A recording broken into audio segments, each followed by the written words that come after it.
สบายดีท่านสบายดีตอนนี้อยู่สั้น3ท่านวันนี้วันที่เท่าไหร่นี่วันที่9 เดือน 11ท่านปี2025เนาะงาน BP Matrix ของทีมงานท่านเนาะเพชรเกียรติมังกรกับทีมงานเพชรสัปปารมีเนาะมาประชุมแล้วเบิ่งบรรยากาศภาพรวมตอนนี้สิเป็นจังได๋ท่านติดตามชมนี่แหละบรรยากาศเฮาเอาถ่ายรูปบัดนี้1 2 3โอเคไปเดี๋ยวถ่ายทางนี้ต่อ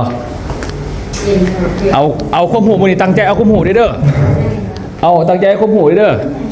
อ่ะเนี่ยมันกล้องเอา1 2 3พอดีงามมันสำนี้เนาะโอเคไปเนาะเป็นยังเขาจะเอาคนมาอะไรแต่ยังคือ2นะ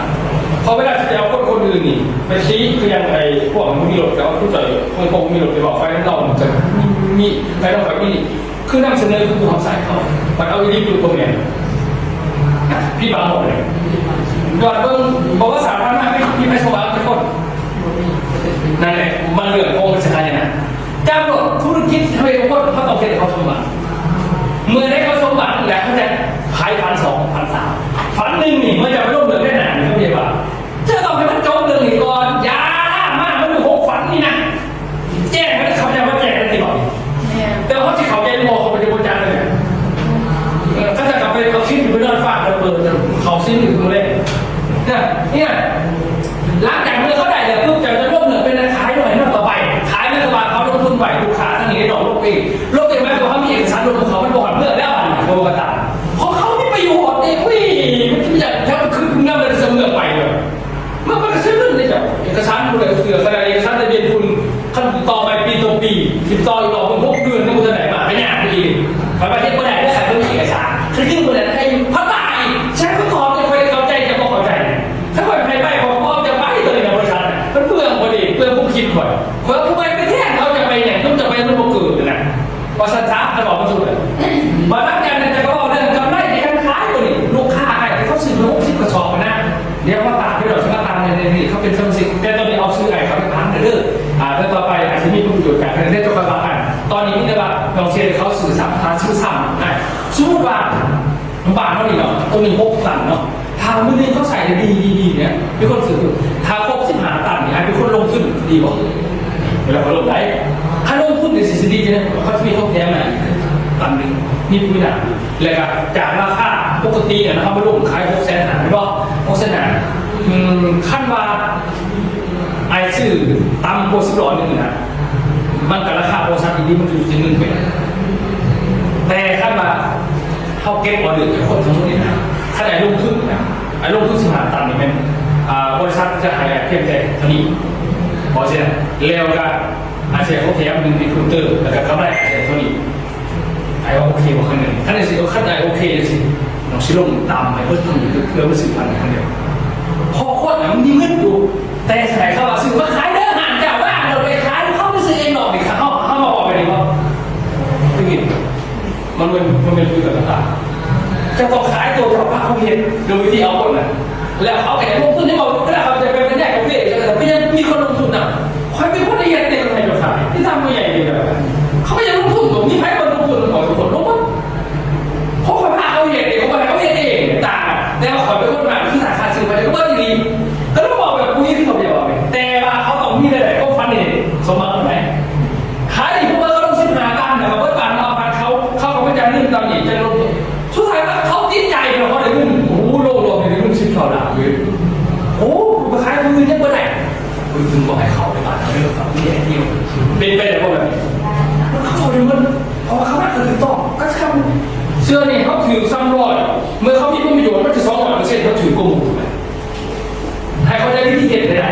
พอเป็นไปมาได้จุดขายอะไรเนี่ยเอากระจับไปดีบังคับใหม่ตัวเรามันก็3 เรื่องอีกแล้วเขาปิดแต่กระจับมันก็ออกอันตรายเพราะเนี่ยเพราะกระจับเขาคือเขาโถดได้บ้างเพราะว่าเขาคือเอ้ยมันหน้าเขากระจับเป็นบริษัทเขาแบบไม่ดีของคุณได้บ้างเขาไม่ได้ว่าเขาเนี่ยชนะตลาดอย่างที่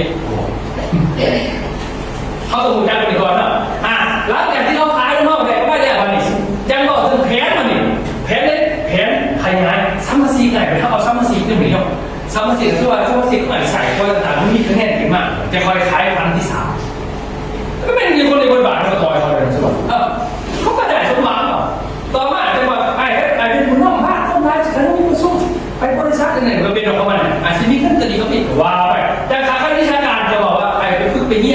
คือวิชาการแต่ที่มีเงินค่าวิชาการอีก2% ของคะแนนให้เขาลงให้บอกเขาลงกับหลักบริษัทแดนเห็นว่าขึ้นมาหน้าเขาแดนดินอกไปกับโมมี่สิแล้วมันนอกเจ้าได้บ้างนี่นั่นลูกไอ้นี่จะเพชรนั่นเดี๋ยวบอกมาหามาหน่อยคนนั้นเนี่ยเขาจะหาเองมือเขาที่ไปอยู่เรียบร้อยเนาะมันจะคอยขายถึงก็ไม่ไปเห็นหนากับวันซัดสยายเลยโอ้หา4 3 2ด้วยไม่ได้เลยนะโอเคเคลียร์ได้เลยเนาะสายหนักเขาต้องเพียรให้เขาสมบัติก่อนจะคอยตูไปวันนี้เขาถามว่าที่เขาจะบอกว่าเวลาเขาลงไปนี่เขาสิบอกจะได้เห็นคนนี้มันเป็นคู่ขาเขามันไม่มีคู่ขาบอกแค่ทำรูปแค่นี้แค่นี้เลยอันเป็นแบบนี้อ่านเรื่องอะไรกันการเรียนธุรกิจหรือไม่ถึงการไปแก้ปัญหาให้ทุกคนได้เงินที่ไหนมาจากการเรียนธุรกิจก็คือข้ามขอบใจที่ไหนอย่างทุกคนเขาแก้แค่ปัญหาเขาแบบเขาขอบใจเขาเอาขึ้น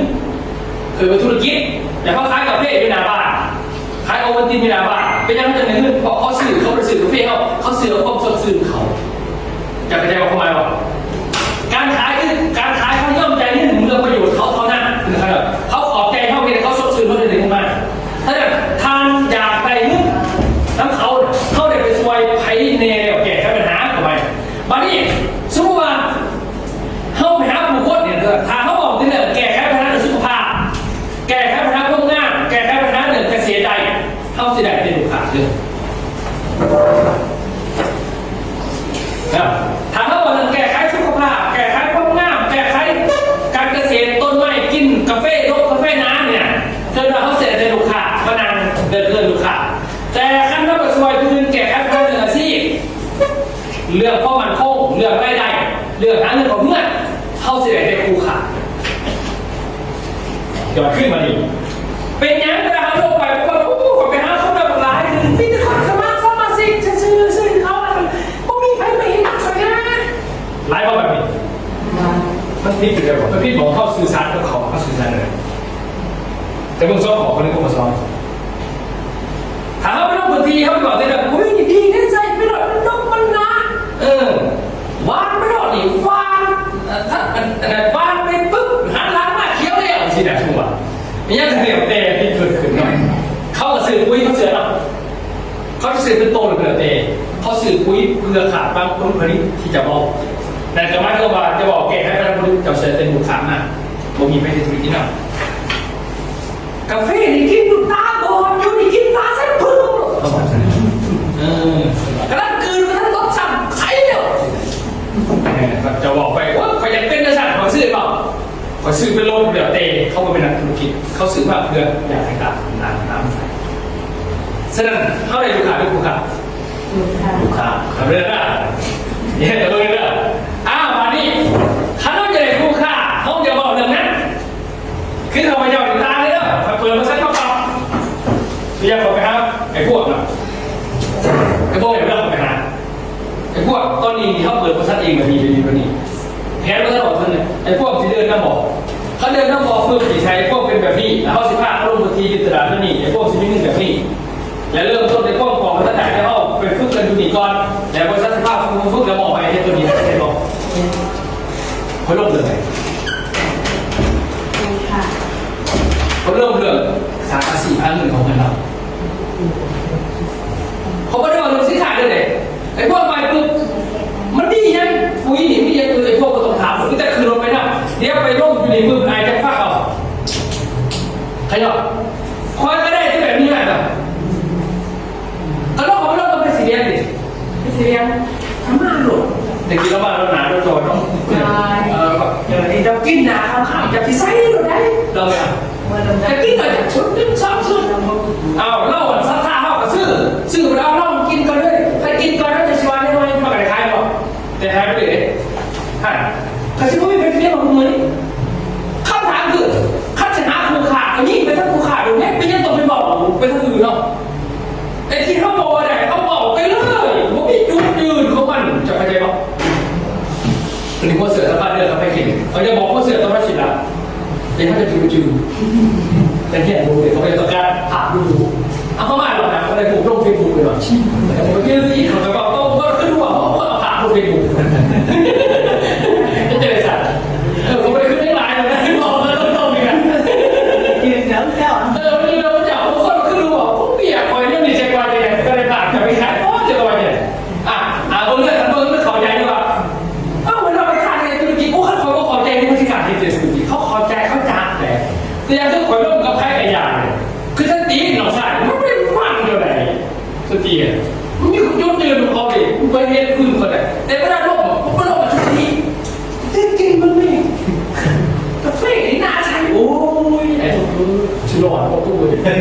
ใครคุยกับสิบอกใครคุยนั่นโอ้ยคุยนานมันหาสิโลก็สิบายบอกคือมันจะเป็นสิโล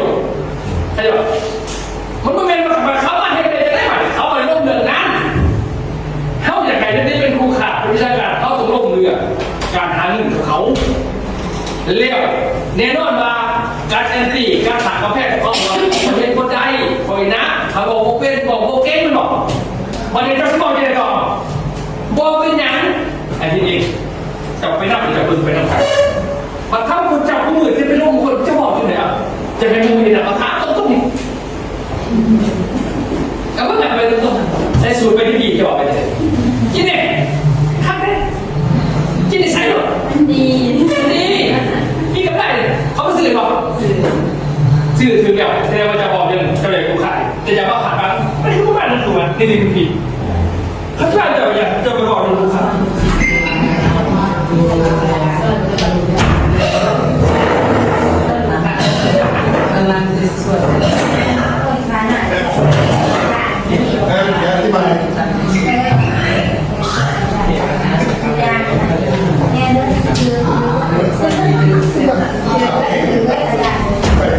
คือตัดเรื่องเราเพียงแค่ใส่พิซซ่านะมันหอมอย่างนี้ต้องข้ามเดือนได้ไหม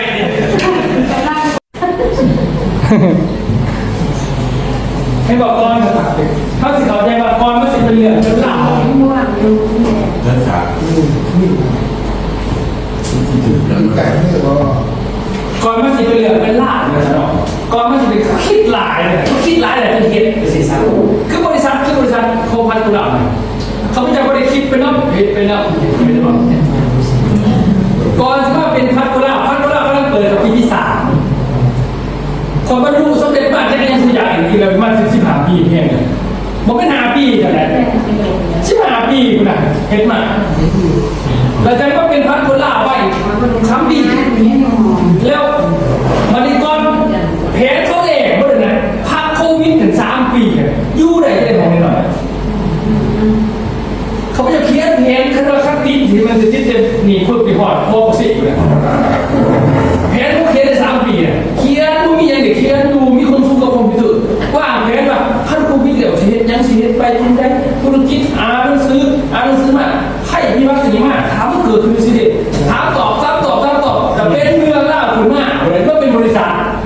พอเพิ่นมาเดี๋ยวมีปัญหาก็ขอสักนิดอยากจะให้ต่างโอ้เขาจ้าคนเลวเขาเราเนี่ยเขาจะว่านี่เวลาเดินตลาดมาเขาคนมาเป็นสิ่งเขาต้องคิดนี่เขาคิดแต่เบอร์มาเขาเปิดบริษัททีมไปให้เจ๊ต่อเจ๊ต่อจะได้สินค้าที่อื่นไปสิวมันไม่แย่เลยฉะนั้นเขาต้องให้คนทีแบบว่าคนมีความเข้าใจมาเป็นหลักฐานเลยเข้าใจว่านั่นเขียนออกเอาไปเลยซะมาเริ่มที่ขอบแก้ทุกทุนแต่สร้างธุรกิจโดยประมาณ150,000และทำได้200,000 บาทขึ้นไปเพื่อที่ไหนเขาจะเปิดบริษัทเด็กเช่นโอกาสนี้มาก่อนเบอร์แม่นับที่1เปิดบริษัทปั๊บแต่โกลด์มอดไม่ได้ดีเลยแต่ตึ้งเนี่ยใส่แผนนี่ทั้งหมดเลยแต่ว่าเขาบอกเขาใจซื้อแสดงแผนเขาใส่ยังไงเหรอโดยประมาณ150,000 บาทบอกไปนะมึง150,000 มา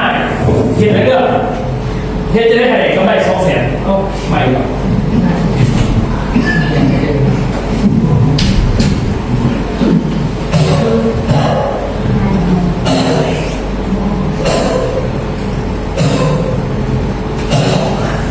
ดาวบริษัทอัตโตนี่หัวเราสวยจังหล่อสะอาดดูลงเรียกสรุปเดี๋ยวก็ใส่แซ่ด่านนี่จะด่านกี่บาทนะมาเบิ่งเนี่ยมีคอแล้วมาได้คิดตามเนี่ย150,000 บาทเอาลุงไปเห็นเนี่ยขอ1ลงทุนเด้อขอ1ลงทุนทวิตเขาไปจับบริลงทุนสินค้าเนี่ยเขาไปจะไปลงทุนสินค้าก็เขาไปเป็นบริษัท3 แผนยุทธศาสตร์แผนก่อนแผนคนกับแผนแล้วก็แผนเงินเขาคิดเอาทุกหลังถ้ามีเขาเอาขึ้นมาลงทุนกับคนก่อนเดี๋ยวมันมี3 แผนมีแผนคนแผนงานมีแบบเป็นไงนี่เอสเอ็มเป็นคนแผนงานเป็นมันมาตามเด้อร้อยเนาะเอาอย่าง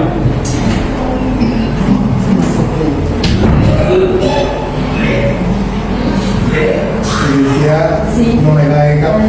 กระดูกไม่รู้อะไรนี่มาที่เราออกไปในบ้าน พ่อก็ได้ที่จะสูงในกลุ่มอ่ะขอเรื่องต้องขึ้นแผนข้อก่อนในตรงนี้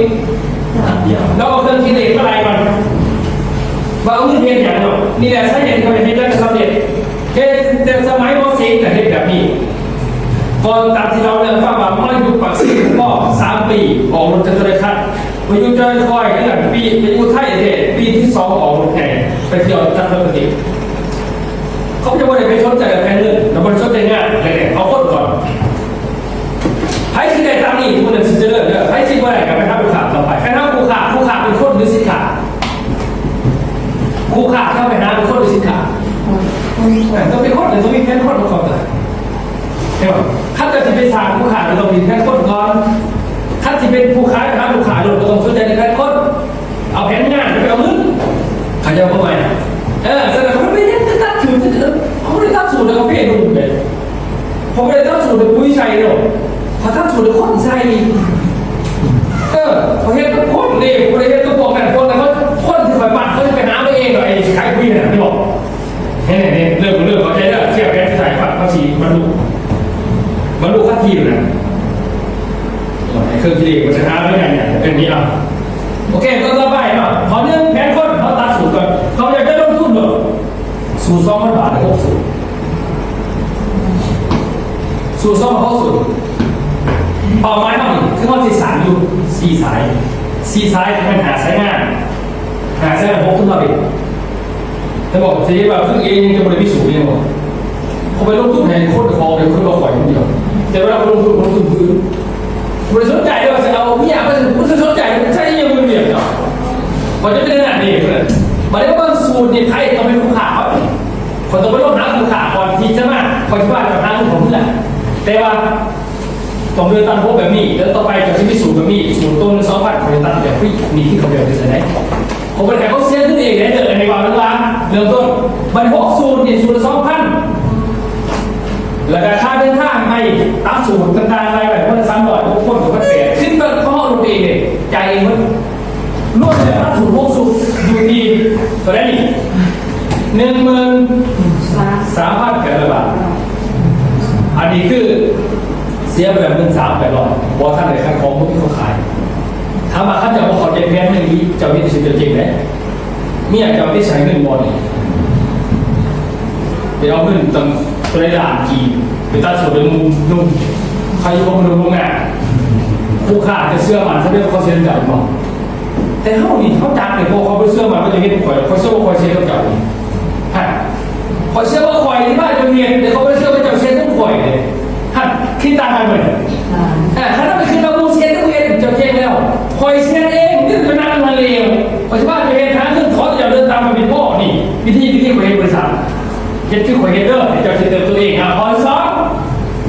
ลงทุนคนที่ซ้อมตัดเสือผู้นำอีกแล้วผู้นำนี่พี่ไม่มาเสือแดงเขียวดำตัวนี้เนี่ยตัดไปเองคือเขาสิปัดแต่ดำเขาอีกแล้วแล้วเขาใส่ฟี่อีกแต่ดำหาซ้ายหาข้อดอกเมื่อกี้สูดีหาข้อดอกหน่อยซ้ายเลย10 โต2,000หาซ้ายแสดงว่า10,000 บาทเฉพาะเสือบีทีคนตั้งไปดู50 โตแสดงว่าเขาเขียนไปแล้วปล่อยจะลงทุนมือนึงที่ขาดเสือ2,300เมียเป็นราคาที่นี่เริ่มขายดอกเริ่มขั้นนะจะไปยังไงไปบ้านเมียเขาคอยจับจริงบอกเขาเป็นกระโดดเพราะว่าเราจัดพิธีคนที่เดียวว่าเขาเป็นคนจริงพอเราจัดเขาเชื่อมันคนนี้ว่าแต่ถ้าคนอื่นนี่มันเริ่มแล้วมือเริ่มขั้นแล้วเริ่มแต่เปี้ยเลยต่อมาตอนนี้นะก่อนที่3ลงทุนนี้เกิดจะเสียที่เขาเสียที่เขาเองเสือที่เขาเองแต่เขาตัดเขาจะเป็นที่ก็เป็นหลักแค่เสือที่เป็นหลักเขาประมาณ12 โตเขาตัวนึงเนี่ยอีก10 โตเอาไว้ที่งานเพื่อมีคนงานเดี๋ยวเขาคิดไปกับ2,000ตัว200 บาทตัว1 โตส่วนราคาที่12 โตกับ2,400บวก2,400พอถ้าเป็นที่ขาดเลย2,600 200 บาทสิบกว่าล้านได้เลยวันนี้ข้อที่4ลงทุนในการเลี้ยงเสือตัดสูตรกรรมการของเขาสิหมอเมื่อเขาเรียนวิสิต4 เปลี่ยนเขาเรียกโมเดลเองภาษาเขาเองก่อนเลยก็จะสิ่งที่ไป เป็นของกรเป็นของมันส่งกรที่งานเขาต่อลงทุนเองพอดีแต่ไอ้เบิ้ง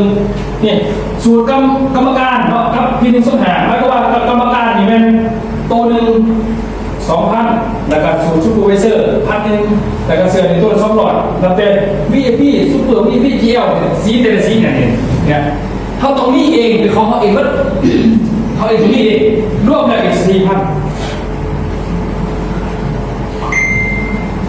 32,000ว่าท่านเขาถึงสินค้าเลยแผนคนไปก่อนดิแผนคนไปแผนคนต่อมาเป็นลงทุนพอหาไปดิแผนงานลงทุนกับแผนงานไม่ว่าจะได้เงินเขาขอเอกสารโปรโมชั่นดีกว่านะยื่นเอกสารผ่านรายแบบตั้งบาทอันนี้ง่ายด้วยนะแสดงว่าแผนคนต้องคิดแบบเขา32,000แผนคนเขาเตรียมแบบ80 บาทเขาต้องหาซ้ายหัวเสือแต่ละสีเนาะเดี๋ยวคนงานไปได้เขาคอยต่างโมเมนต์มาตั้งงานไหนเลยโมเมนต์เด้อเดี๋ยวเฝ้าแผนไหนก่อนขึ้นน้ำตาใจหรอกเป็นตัวเด็กไปก่อนสิบอกนี้ก็แสดงว่า32,000เขียนไปใน32,000แผนคนเขียนไหน32,000 บาทแผนคนแต่ว่าเป็นแผนที่เลยยังไม่ได้ตัดแต่ว่าเขาสิตัดตามนี้ให้ตามนี้ต่อมาแผนงานใครยื่นเอกสารเท่าไหร่ขอต้องลงมาเดี๋ยวไล่ไปเมื่อดูไล่ไปในขั้นตอนคนหนึ่งรอบเนื่องเพราะว่าเขากลายเป็นดอกเองบานี้คายมันพิจารณาแต่บางร้านได้ไป300ได้ไป200,000ส่วนสินะใช่ป่ะบานี้ต่อมาค่าอาหารไปเอาไป2 คน3 คนกับยังหน่อยกับมือขาด200แบบประมาณนี้แล้วก็ค่าห้องนอนผมไปนอนอยู่หัน250 บาทนอนเอาไป2 คนพิจารณากับไปหาเพื่อนนอนเดี๋ยวแต่ผ่านมันลงรายไหลมือถึง350 บาทก็เติมไปหาวันดีเดี๋ยวเราใส่ติดต่อมารวม 1,100 บาทต่อวันนี่ต่อวันตัวนี้บริษัทใส่ตัวนี้เท่าไหร่ตัวเดียวต่อวันตัวนี้บริษัทใหญ่ก็ได้ตัวนี้เพราะว่าเป็นผ่าบริษัทดิตัวนี้เป็นเขาผ่าเขาจะเองเนาะจริงๆตัวนี้ก็ตัวนี้เป็นบริษัทใหญ่แต่ว่าเขาจะเป็นแพทย์เองมันใช้เองก่อนเขาทำเป็นบริษัทเองเขาเลื่อนต้นจะได้ใช้1,100 บาทต่อวัน5 วันก็สาย1จันทร์แบบซุปแสดงว่าเข้าของใส่ทุกที5 วันเป็น5,500 บาทต่อสายเข้าสั่งหาสายมาแสดงว่าโลกเป็นหาสายปากซองปัดหาสายดีกว่าเข้ากับใส่เงื่อนทุกที27,500ต่อกันเกินตลาดหาสาย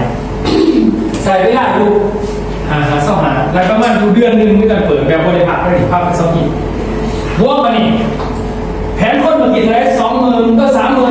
3,200บวกแผนงานอีก27,000แค่เนี่ย27,500แผนงานแผนงานจะแผนต้องเบียดด้วยแผนต้องแบบ27,500นี่57,000จะดอยแล้วเงินที่เขาต้องเที่ยวลงทุนไปจะไม่ต้องเก่งจะบอกวิธีเอาเงินเนี่ยแต่ต้องคิดแต่ว่า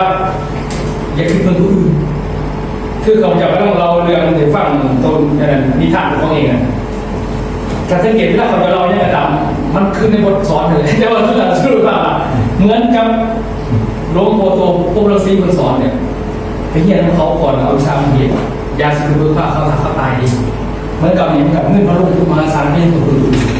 บางผู้อื่นนี่ขั้นเขาเห็นเขาด้วยได้เขาไม่เห็นหรอกเขาต้องเป็นเขาด้วยก่อนโดยหลังไม่บอกฉะนั้นเพราะเพื่อนนี่บุญเขากับบุญเขาต่างกันบุญเขาสิ่งไหวบุญเขาที่ขาดที่ถูกไปเบิ่งเพื่อภาพคนถูกจนวันมันจะยืมเจ้าเคยเห็นบอกไปทำงานไปยืมเงินเขาอันนี้คือแบบมันบุญบาสนาบุญคือกันเขาต้องเบิ่งเขาเองเนี่ยเขาจะสิ่งไหวตรงๆนี่นี่เขาไม่จะคิดวอไปน้ำไผ่คอยต้องฝึกเก่งเองเพราะเขาต้องรู้เองส่วนคืนถ้าจับอะไรไม่ก็เลยต้องจับมันจะรู้อะไรเขาต้องมีฝั่งหนึ่งเธอต้องใส่ความเป็นด้วยเขาเรียกคือสำเร็จตุนกินนะเมื่อวันนี้มันเจ็บหน่อยอ่ะวันจันทร์ก็บอกถึงสินค้าตัวนี้สินค้าเขาเปิดซีนะเด็กก็หาสายเขาจะเอาไวเอ็มกับสมาร์ทโฟนซีเข้าไปในโมบายวนหนึ่ง2เขาได้อีกปุ๋ยหนัก1สุดเศร้าขวด1,500 บาทไปอุบลอีก1เพื่อเขาคนสำคัญไปแล้วก็ได้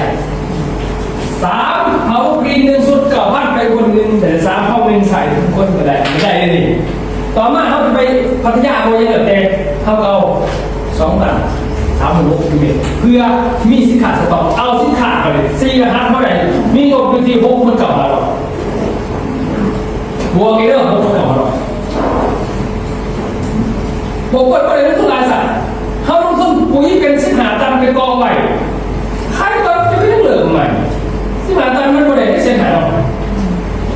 ถ้าจะลงทุนคือฝ่ายเกี่ยวกับทุกไปช่วยด้วยทั้งหลายที่มันเต็มที่นี่แบบเขาคิดแค่นี้ก็คือกันเลยขยันที่จะบอกความหมายในหมู่ด้วยคิดแค่นี้แล้วเนี่ยคิดต่างว่าเลย127,200อันนี้คือเงินที่ลงไปเงินเป็นคนเงินเป็นงานซึ่งสินค้า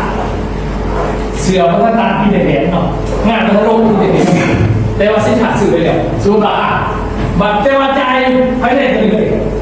บัตรนี้เรือบัตรนี้เรือแสดงหายมัน600,000นั่นผมเส้นหาเรือ22,000ไปแล้ว22,000ไปหน่อยเอาไว้นั้นเอาไว้ตอนเปิดตลาดเนี่ยหาซ้ายเนี่ยเอาไว้เติมน้ำมันไปตามไล่ไปดูว่าไล่ไปว่าเข้าไปทั้งหมดถึงเป็นจัดหนึ่งเศร้าหาวันเราหาซ้ายหาเศร้าหาวันเอา22,000ไปลอยมาหาเศร้าหาก็แสดงว่าเขาใส่1,912 บาทในการไปตามซอยเพราะว่าเขาเปิดตลาดแล้วเขาต้องไปตามเก็บเลือกรวมเนี่ยก็คือเอาเป็นเซ็ตทั้งหมดคือกินกันอยู่ที่150,000ในคือขึ้นลงขึ้นไปมันก็เบิกผ่านปฏิบัติเฮ็ดที่ได้180,000ที่ไปเรียกว่า200,000มันเสียขึ้นมาเนี่ยนี่รหัสเขาเป็นสิเนาะอันนี้รหัสที่1เขาสื่อกาแฟแฟรนไชส์รหัสที่2ตัวทุกรหัสดังกล่าวเป็นตำแหน่งสูงสุดเลยวันนี้เขามาหาคนที่เขาว่าอะไรเขาไปส่วนเป็นครูขาเขาจะมาทั้งนั้นก่อนผมบริสุทธิ์จะมาสื่อสินค้ากินเด้อจะมากินนมเจ้านะเขาบริสุทธิ์จะมาคัดคอยไปเอาครูขาเขาบริสุทธิ์มากินสินค้าเขาบริสุทธิ์มาใส่ปุ๋ยเขาบริสุทธิ์มาผลเขาบริสุทธิ์จะไปหาเงินคอยอะไรปุ๋ยดีหรือไม่ดีไปเมาแล้วกันใครจะบอกเจ้าจะไหนครูขา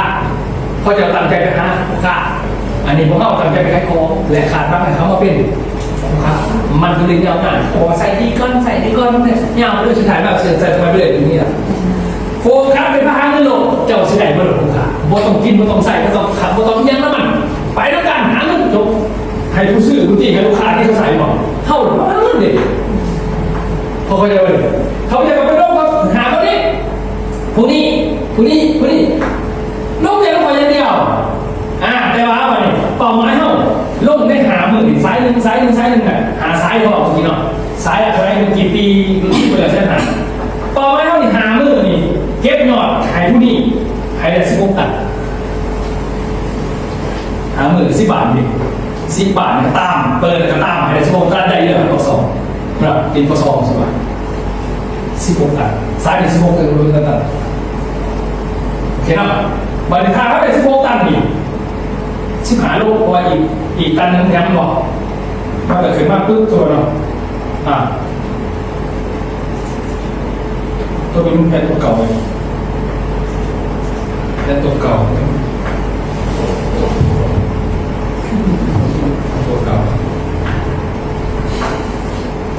150,000 บาทไล่ไปเมื่อกี้เนี่ยพยายามแตกชั้นเด้อข้างนอกแตกชั้นก็ดีมีอะไร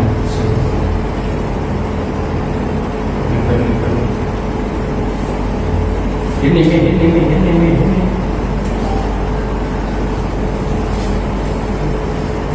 พวกตัว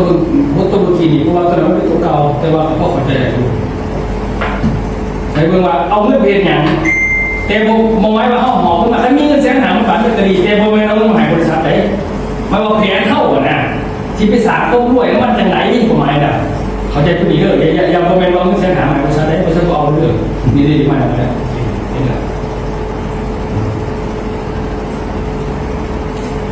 เพี้ยนคือว่าเขียนแต่อันนี้ว่าได้มีคนอื่นเลยเขียนเองสร้างเองเลยนะโดยจะมี200,000เป็น1,800คุณเป็นตัวกอบเป็น1,800พวกนี้ท่านเมื่อกี้เราบอกถึงว่าเขามีเสียอะไรแบบนี้เขาโฟกัสเขาต่างเป้าหมายอยู่ไงที่มาตั้ง16 แถมแบบเต็มไปเรื่องเลยคะแนนเลยคะแนนคือทางเป็น15 ตันเป้าหมายเขาเอาขายได้16 ตันกาแฟนี่ไม่ได้ขายในแต่กลุ่มนี้ได้แต่ว่าเอาชั่วโมงมากแต่ในทุกหยอดขาย15 ตันปุ๊บมันมีเรื่องฟังหรือคะแนนบ้างฟังนี่ก็ไม่ที่ฟังหรือคะแนนราคาดีเลย6,000ตัวนี้ขึ้นมาเป็นปัญหาตัวนี้ก็ตัวนี้ขึ้นมาคือตัวนี้ไป6,000เอาประมาณครับขึ้นมานี่ตัวนี้ได้จะคูณไปเป็น2ตัวนี้ก็ต่างกันแต่คนอื่นขึ้นมารวมแบบประมาณ3-3จนเมื่ออะไรขึ้น3-3 นะเพื่อนไหลไหวได้ป่ะเขาเดินไปตามเป้านั้นเขาได้ขึ้นจากข้างหน้า3,300นี่แหละเป็นยังเมียเขาไปเก่าจริงเวลาเขาถึงไหนปั๊บเพราะว่าเขาจะไหนกำไรเขาบอกตะกี้คำตอบขอเงินมาลงทุนในทันทีตอนก่อนที่เขาโดนเขาเลยอย่างมันอันนี้เอาสีซ้าไปเช่นโครงการอะไรกับเรื่องพวกพิพากษาดูก่อนนะถ้าจะว่ามีขึ้นในคอยเขาจะไปดูมองไงถ้ายืมมองไงกำไรของเขาแต่ยามาแต่หนึ่งไม่กับหลักเดียวจะว่ามีส่วนร่วมสิพอใช้พวกนี้ก็เอาบอกกันสุดท้ายมาคุยกันไปเขาเอาเงินไหนที่เขาเพราะฉะนั้นเขาเพราะว่าพอเห็นเรื่องต่างเพราะว่าขั้นพอเห็นเงินตัวนี้เนี่ยแสนหาเนี่ยพอทำขึ้นไปคือพอเขาตายได้เลยคนทุกคนขนาดนี้เลยเขาบอกเวรเนี่ยคนตรงนี้คนตรงไหนแต่แล้วเขาไปไหนเขาไม่ว่าเขาไม่เลยจะเป็นนั่นเจ๊คือแบบอย่าขี้ไก่ไม่ฝ่อเข้าใจป่ะเขาจะไม่แม่เนี่ยขั้นไฟในเรื่องตอนนี้นี่เจ๊งเลยคนตายไปผมเอาผมจะบอกปุ๊บแต่ขั้นตอนนั้นไม่ไฟไปยืมพื้นแต่คนใช้เราเนี่ยเขาขอเรื่องเนี่ยจะไปยุ่งกับคุณเด็ดขาดพอเป็นสัตว์ไหนมิตายเป็นคนหนึ่งหมดขอเสียขอเป็นคนแบบนี้ตัวที่เขาจะเป็นคนอารมณ์ห่อนนะบอกยังรู้อยู่ใช่ไหมพวกเบิ้ง3,300เลยขึ้นมาเลยชัวร์แต่พันเลยวันนี้รายได้จากปุ๋ยเม็ดปุ๋ยเม็ดเขาลง15 ตันเนาะมันมีแถมอยู่นะตัวน้ำมันลงอีกในเนื้อหาตัวนี้พอรักใช้ได้เด้อถือว่าเป็นเนื้อมันน้ำมันผสมปุ๋ยเนาะไรแบบมีค่าใช้จ่ายแถมปุ๋ย1 ตันถ้าปุ๋ยหนัก10 ขวดอีกเป็นของเขาค่าเปิดตลาดพื้นที่อีก15 ตันไป6,000ตอนนี้ปีนี้ได้ค่าวิชาการ200 PV 200%ของ PV ได้ปีตัวนี้ไปเต้นนี้ไปหมายความว่าคะแนน15 ตัน7,500คะแนนก็คุ้ม200ได้อีก10,000เป็นของเราเนี่ยEP อีก100 EP ว่าวันนี้เข้าคุ้นหาสายเลยมันคุ้นหาสายกับไปตัวน้ำมันรถดีที่เราปลูกมาแล้วต่อมาคุ้นหาสายค่าเปิดตลาด6,000 บาทต่อ1 สายคุ้นหาสายได้30,000บวกเข้าไปเนี่ยบวก30,000เข้าไปเมื่อกี้ได้33,000บวก33,000เดี๋ยว63,000เนาะวันนี้ขายในวิชาการ200% 7,500ให้ได้ต่อสาย15,000คุ้นหาสายได้บวกอีก70,000ครับ130,000 EP อีก100 EP ตอน1 สายหาสายไปพร้อมกับคนเดียวเขาขึ้นสตาร์หนึ่งไปใจไม่ได้ฟรีที่ว่าสรุปยกแต่ห้องอันนั้นเป็นพักผ่อนหรือว่าสลองแต่เฉพาะบริษัทสลองให้พี่ดีกว่านั้นนี่คือแผนละ130,000เป็นแผนอะไรมากวันนี้เมื่อเบิ่งวันนี้กำไรวันนี้ตอนทำโลกวันนี้บอกตามราคาเลยราคาจัดการเลยราคาจัดการเลยก็คือหุ้ยเมตรเป็นเท่าไหร่สายหนึ่ง300 กระสอบเพราะว่ามัน16 ตันเนาะ300 กระสอบ16 ตันคูณหาสายแสดงว่าเขาลงเปิดตลาดหาสายเขาได้ปุ๋ยทั้งหมดคือ1,600 กระสอบที่เขาขายได้1,600 กระสอบเขาได้กันปุ๋ยหน้ามี10 ขวดได้มาฟรีคูณหาสายเป็น50 ขวดไปบอกเบิ่งอะไรขึ้นได้เพราะเมื่อก่อนต้นเขาสิไปขายไปเขาไปขายต้นทุนอาหารได้มาก1,600ไงเขาอาหารพอขึ้นมันก็ถือทุนมันอยู่ที่770 บาทต่อกระสอบเขามาขาย600,000ขายกับ10 บาทเขาเอากับ10 บาทเขาลงต้นทุนมันแต่กำไร176 ดอก176 บาทมีค่าใช้จ่ายเนี่ยฮะแน่นอนมันมีค่าพยาบาลเนาะรายหายทราบก็กี่30 บาทรายไป30 บาททราบกี่แล้วก็ไม่มีกระสอบในขายได้หนาไม่ขายก่อนได้หนาเนี่ยค้นหาเข้าไปตอนนั้นพี่นี่ของใครจะเบิดไหนเวลาเขาจะเล่นเพื่อเขาไปกระบาดเลยพี่นี่ใครจะไปโต๊ะเลยเจ้าที่มีกระเด็นหน้าแล้ววันนี้คนไทยก็อีตัวโลกเรื่องกันนะเพราะเขาหน้าเขาเรียกชาวพุทธแม่ทุกอย่างเข้าใจไหมบอกแต่ว่าคนไทยพี่ก็คือกระสอบที่3,000ใช่ไหมแสดงตัวอย่างคือสายไอ้พวกนี้พวกไปนั่งเนี่ยเขาอะไรแล้วโตเมื่อเขากับเอกสารเด็กว่าเขาทำได้บ้านจะได้เศร้าไอ้พวกอะไรเศร้าทำไมนะอย่างใครเอายาคัดตูเนี่ยเป็นไงเอาวิซีนะเหมือนวิซีนะเนี่ยก็อย่างไรมีรถโตที่ใหญ่รถเยอะนะเงื่อนสันเรามีกันเลยว่าต้องทำวนไม่เคยหรอกตัวอย่างเลยนะพยาบาลเมื่อกี้เขาเขียน3,000 บาทเป็นตัวบริเขียนคือ สายหาข้อฝ่ายเด็กที่ข่อยก็ต้องมาสิบานเจ้ามาเป็นวิชาการก่อนคนไทยจะปัญหาทราบแต่คะแนนข่อยเกินพอข่อยเอาตัวเจ๊ปัญหาเอาเต็มพวกไปแบบนี้ข่อยไม่ได้เอาโต๊ะสินี่แหละแสดงว่าข่อยเสียคันจาจะลดซ้อมกันนี่อยู่ที่60 บาทเห็นป่ะ60 บาทคันจาแล้วไม่ลดเพิ่มกำไรข่อยใหญ่มากเขาก็ลด60 บาทข่อยเนื้อกำไรอยู่ที่กระสอบละ116 บาทคูณ1,600กระสอบพอจะได้กำไรทั้งหมด185,600ตัวบวกกันเมื่อกี้เท่าไหร่เองเมื่อกี้ได้138,000เนาะบวกอีก185,000เราก็600 บาทได้เงินมาแล้ว300,000 บาทต่อมาเราได้พ่อมาเนี่ยตัวเขาได้พ่อฟี่มาเนี่ยแมนผู้หนาเนาะได้พ่อฟี่50 คนรายต้นทุนทุกหน่วยก็ออกรายหลายแต่ว่าเขาขายเป็นหน่อยกับที่ราคาที่เขาออกเป็น50,000 บาทเนี่ยดีด้วยทั้งหมดคือกำไรจากการเลยสถานการณ์แห่งพยาบาลทราบว่าบอลเสียหายอาจจะเรียกประมาณ500,000 คนพอวันนี้800 บาทเขาได้กำไร200เนาะ200เขาได้กำไร200เขาไม่จ่ายที่เกาหลีกำไรเท่ากันก็ไม่ลดกระตุ้นละ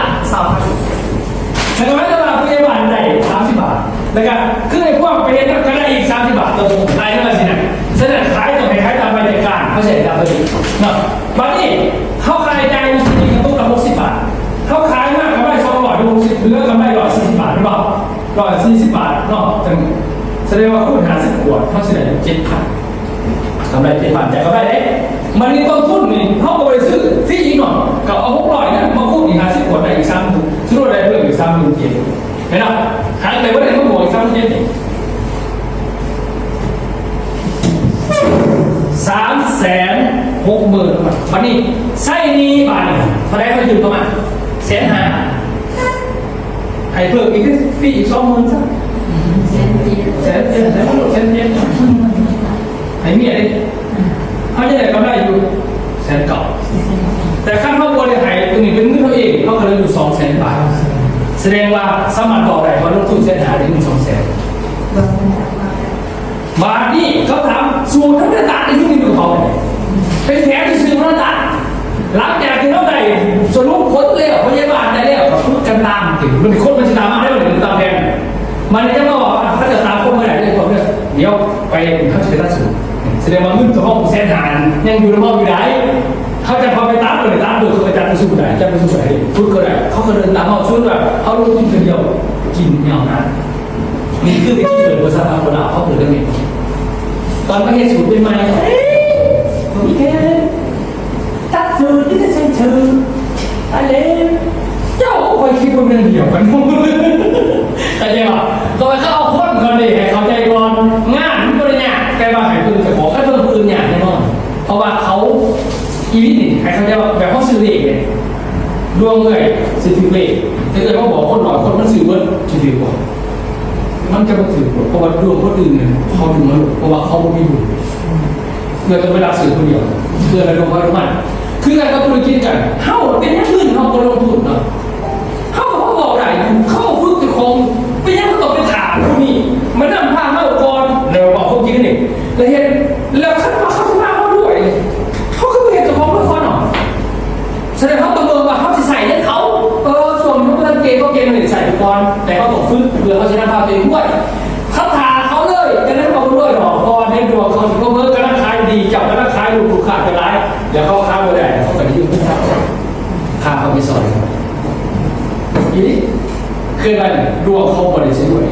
ดวงเขาสิด้วยฉะนั้นวิธีหนึ่งคือฝึกเนี่ยผมคือเขาอยากได้นี่ใครที่มาคุ้มเขาอยากได้เพราะมันที่เป็นแบบนี้แต่ก่อนมันไม่มีที่มาสอนให้ท่านแต่ยังเขาใจว่าขั้นเขาอาศัยเขาสิจริงเพราะว่าดวงเขาคือเขาดวงเขาอาจจะด้วยแต่ก็คือเขาจะของขั้นเอาดวงเขามาทับตึงสุดท้ายว่าเขาไหวเขาด้วยของเขาไม่หลงเขาอย่าชื่อใครหรอกมันดูแต่ด่านเขาเองเขาก็ต้องสิมีคือเพื่อฟังเงินเริ่มโตมันร้อยไปเก็บฟังเงินโตไปอีกคนห่อมันร้อยไปเลยไหนสุดท้ายมาเขียนเขาบอกเขียนเขาเศร้าเห็นไม่จับเห็นไหมเขาหวานหรอมอแต่ไม่ดีใจได้อย่างเศร้าเพราะว่าคนมันจะบริสุทธิ์แต่คนเห็นคนจะบริสุทธิ์หรอกพอเขาไปจับคนจากเบงสามหักก่อนมอนั่นด้วยสักเพราะแม่ถ้าที่มาเขาซื้อตัวเองถ้าเขาไม่เครียดเขาซื้อที่ไหนเขาไปเอาคนเขาสั่งเลยนะฉะนั้นใครเขาใจดีเด้อคนที่รวยทุกคนคือคนเก็บเองเพิ่งเข้าเองขั้นเขาต้องเป็นตัวรับเพื่อไปหาผู้ค้าถ้าผู้ค้าหาเงินโมเมนต์มา ใส่เขาอย่างเดียวเลยนี่คือหลักการว่านี่คือให้เขาใจจุดนี้แล้วเขาซื้อหมดของเครื่องไม่ได้เพิ่มทำได้ต่างหากนี่คือเพียนลงทุน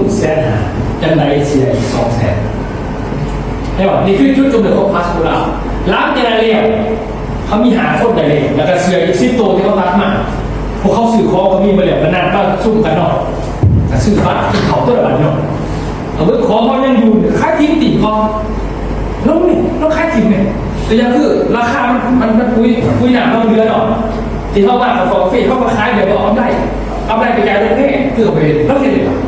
พอเขาซื้อในเดือนพอเขาได้คนเลยเอาไปยังสื่อกาแฟดีเด้อเขามีเขากระไรแบบว่าโรงแรมจะแสนเขาก็เอาไปตั้งแม่ถ้าตั้งแต่คือเขาขายเอาเงินขึ้นก่อนในช่วงที่เขาไม่ใช่ตัวก็เดินแบบนี้หลังจากนั้นเขาก็มีคะแนนนะครับว่าเขาบอกอะไรจะมาแต่เขาได้รวมคนเลย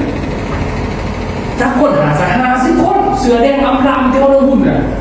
มาคุยก่อนชิโร่แพร่มาคุยกันก่อนแล้วก็แพ้ก่อนเขาจะเป็นเรื่องก่อนแล้วก็เดี๋ยวคุณคิดไปชอบเสียเอาหาแฟนกันแสดงว่าโมเดลสลับคนน่ะนักโตได้อีกนะคนเขาคนตายเมื่อหนาเขากับบริษัทสูตรอีกนี่แต่ว่าเสือที่เขาใส่เขาเป็นได้หนาเลยเขาเองก็พูดแต่ว่าเสียเงินแต่เงินเอกสาร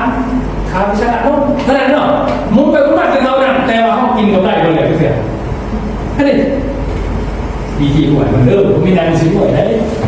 เอ้าจะได้ไม่เก็บขึ้นหิมะแต่ ท่าแล้ว ทำมายิ้มได้แล้ว โอเคเนาะไอ้พวกที่เราเป็นอยู่เลย ครับ เดี๋ยวสิถ่ายมาก็ใส่พิมพ์เลย โอ้อันนั้นมา เมน ผมรู้ว่าแม่ โอเคถ้ามาใหม่บางอย่างก็เพราะฉะนั้นมันคิดว่าท่านเมื่อก่อนเลยสู้กับตื่นเสร็จไปลองงานอะไรกันเนี่ยยืนลองงานเพราะเอกสารแพงสำหรับมันยังมาเป็น12สีที่คอร์ดลองงานเป็นสกี้กันโลกของจริงๆเลยอ่ะประมาณนั้นเนาะโอเคอ้าววัดมาทั้งหมดต้องสิที่สีให้ไปเข้าประสบความสำเร็จในการทำสิ่งการต่อไปการต่อไป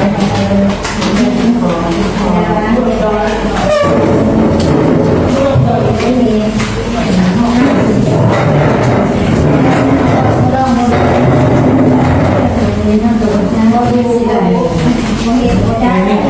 ก็ยิงเนี่ยนี่เข้าใจเลยมันก็ไปเฮียนยังดูเทมันยืนที่เตือนบอกเอามันกูบอกมันเฮียนมันยืน ไอ้จะทำผม เป็นหลายการโอ้ยหลายการเนาะเขาทำ เรื่องบอก แล้วเลยเขาเสนอมือหน้าเป็นธรรมดาไม่มีคนเก็บเลยนะ เครื่องเลย เตือนบอกเรื่องกินเอง เอาแก๊สอีกเช่นเอาแก๊สเอา4 เครื่องเป็นหมดก็คือเป็นตอนนั้น ไม่จะเอาเอกสารมานั่งก็ได้หรือ พื้นมันไม่เอาพื้น ไอ้แต่เมื่อ